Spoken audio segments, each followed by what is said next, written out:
Salita ng Diyos, it's our vitamin every day. Yes, ayun at syempre Mami Ernie, gusto na din po namin malaman, sa isang araw po kaya, ano po yung mga madalas nyo ginagawa to make yourself busy or to make yourself happy po? Ano yung mga hobbies nyo sa buhay, Mami Ernie? Pero wait lang, Mami Early, parang may kulang daw sa sinabi ni Mami Early para mapulong ang kanyang buhay. O, talagang may secret doon po yan. Meron. Nakalimutan bagay ni Mami Ernie. So, yes. So after serving God, naku, merong isa pa. Ano kaya yun? Ang sekreto ay, Ano yan? meron si Mami Early na loving husband. Talaga? Oo! Sabi naman! Kasi syempre siya nag-aalaga, sila yung parang stick together. Yes, di ba? Yun. So, secret ko.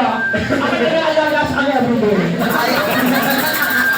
going back to the question of Kuya Sally, Mami Early, ano po yung mga ginagawa niyo everyday to make yourself busy and happy po sa isang araw? Ay, bukod po sa, ayan, mag-serve sa Lord, ano po yung mga ibang bagay na nakakapagpasaya po sa inyo? Karami, makuna, makinig ka ng praises, praise and worship song, mag-alaga ng mga halaman, harap at likod. Plantita pala. Ay, oh, yes. Ano ba yung mga usually po na plants po na inalagaan po ninyo, Mami? Marami, yung mga, ano ba yan, yung mga water, ano ba yan? Water plants, ano ba yung mga aming halaman? Marami kami halaman. Ay, Hindi ko alam pangalan. Sa sobrang daming halaman ni Mami Ernie, hindi niya naman isa-isa. Over, kami tayo, morning, maglaba, magluto, maglinis pa. Ayun, sa mga gawain sa bahay. Wow, so at kahit 75 na si Mami Ernie, nagagawa niya pa rin yung mga gawain bahay tulad maglaban, magluto. Super strong pot. Ito yung gusto ko malaman. Ay, sige, ano pa yan? Okay, so aside from all of those that you have mentioned, Mami Early, for sure may talent si Mami Early. Ay, syempre naman, hindi pwedeng mawala yan. Kapag kunyari nakakalapas si Mami Early, saan siya pumupunta? Sa bidyokihan, sa zumbahan, ganyan. Either sa dalawang yan or pwedeng both, Zumba rin. O, so ano po yung pinahihiligan ninyo kay Mami Early? Sumayaw or kumanta? Pareho, pero yung kaya lang sila, yung dalawa na yan, parehong ayaw na sa akin. Pareho. Pero before, yan ang hilig ko, kumanta at sumayaw. Hindi na. Maglakwat siya. Maglakwa. Dahil sabi ni Mami Early, kumanta at sumayaw. Alam mo, may nalaman ako kay Mami Early. Ano yan? Kahapon ko lang ito nalaman.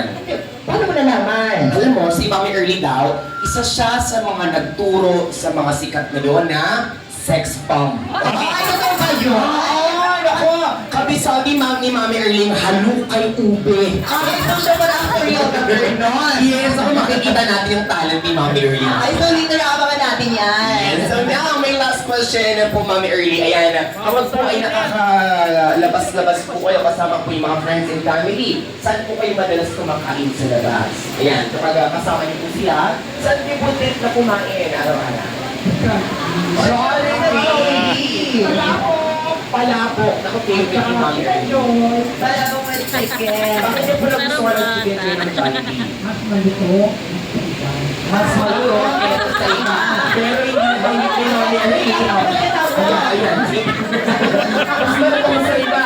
Pero, alam mo si Mami Early may hindi nabanggit Ano yung hindi pa nabanggit ni Mami Ernie? na hindi malaki ang chicken ng Jollibee. No? Ay, hindi si Jollibee!